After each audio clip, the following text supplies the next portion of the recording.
here. She has been very supportive, and you have worked well with her sister Phyllis Kandie. We wish her well, and we wish that she's reappointed back to this ministry. This is the only ministry that has looked at the agenda. All the two principal secretaries are also women. Brothers and sisters, the widely believed concept by some employers and governments that higher levels of minimum wage increase unemployment has since been disapproved, and research now shows that equally minimum wage setting increases employment and productivity, and therefore lead to increased economic growth, hence more chances of creating employment for our young men and women. Because when you are fighting for the minimum wage, those people from the treasury, they will advise government otherwise, and employers too. They will say that if we increase too much or we continue hiking the minimum wage, then this will lead to unemployment, and this will create a problem, and any wage increase must be pegged on productivity. Brother, question what I have been asking myself: if you are poorly remunerated, how do you supplement your productivity at your place of work? So it is only opportune that any employer who wants to maximize his profits and make whatever he wants to make, though me I'm opposed to this issue of where people say we want to make money. It's an American language that we need to make money. I have believed time and again that money is not made. People work for money and earn money.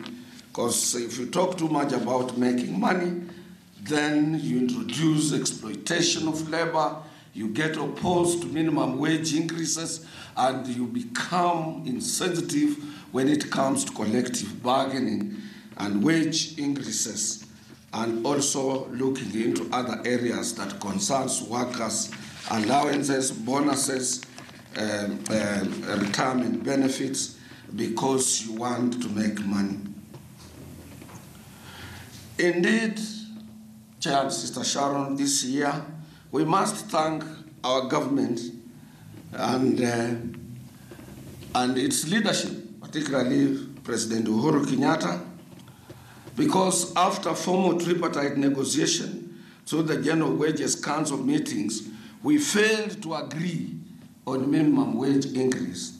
But the President took it upon himself to make sure that he chaired the negotiations on minimum wage increase. And indeed, against the employer's wishes, he increased minimum wage by 18%, the highest for some times since 2012. And we want to thank the Kenyan government for that. As we have said always, we as workers, we will always recognize and remember the initiative that is made by the government if government positively responds to workers' demands. And any government that is insensitive on workers' plight and workers' demand in that direction, we will get opposed to such a government, because no any government can be a government without taxpayers' money. And the taxpayers' money come from workers.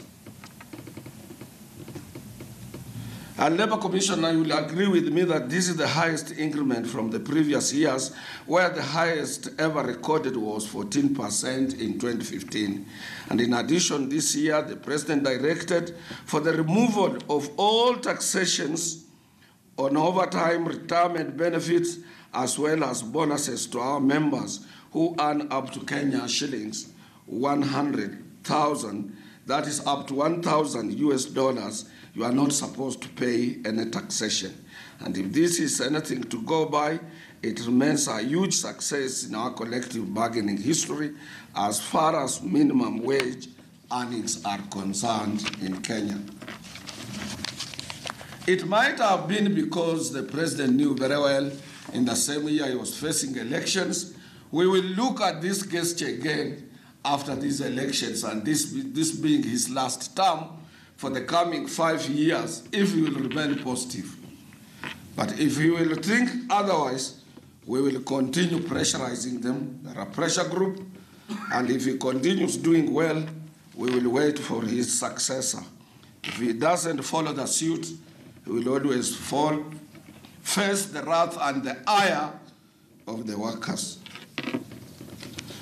To this end, I wish also to comment the Netherlands-based Wage Indicator Foundation for the Wage Indicator project that we have jointly run over the years, recording huge impact in terms of minimum wage monitoring, effects and outcomes to our affiliates who are now in a position to monitor and focus on the erosion of purchasing power of our members and appropriately advise. Sister Sharon, uniquely, those guys and sisters, those brothers and sisters sitting behind there, most of them are general secretaries of our affiliates. Today, in the history of our country, and Labour Commissioner is here, will bear me witness, we have minimized strikes. They have employed professionals in their offices. They have employed economists. They have lawyers with them, and they have people who can monitor and focus on the economic performance of our country and how does it affect the workers, and where can we be able to monitor the performance of the things like inflation rate, cost of living indices, and so on. And how do we carry out a research on an enterprise and then make a reasonable demand that even if we moved to Industrial Labor Relations Code, we will be able to come out with something. And we have done so. They have time and again signed very wonderful CBAs as they are there. Now having my deputy who runs my union, that is Kenya Plantation and Agricultural Workers Union, with 4 CBAs for me to append my signature without any direct confrontation with employers, apart from few multinationals that later we will give you their names, companies like Unilever, James Finlay, and so on, who are fond of exploitation of labor and maximizing profits at the expense of the lowly placed Kenyans.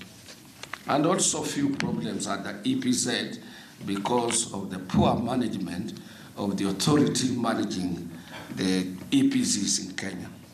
But we are narrowing down on them since we are equal to the task system.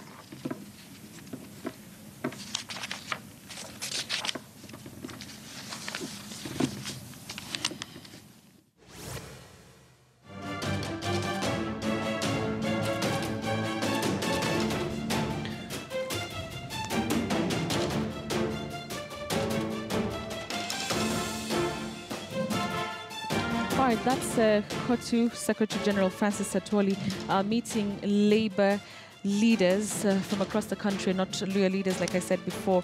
He is meeting them here in Nairobi, and we'll be getting to know just the essence of that meeting from our reporter. So we want to take a short commercial break. We're coming back, and as you've seen, my studio is full of analysts and experts in different fields, and they'll be helping us analyze some of the issues, really starting with that petition that will be filed at the Supreme Court by the National Super Alliance.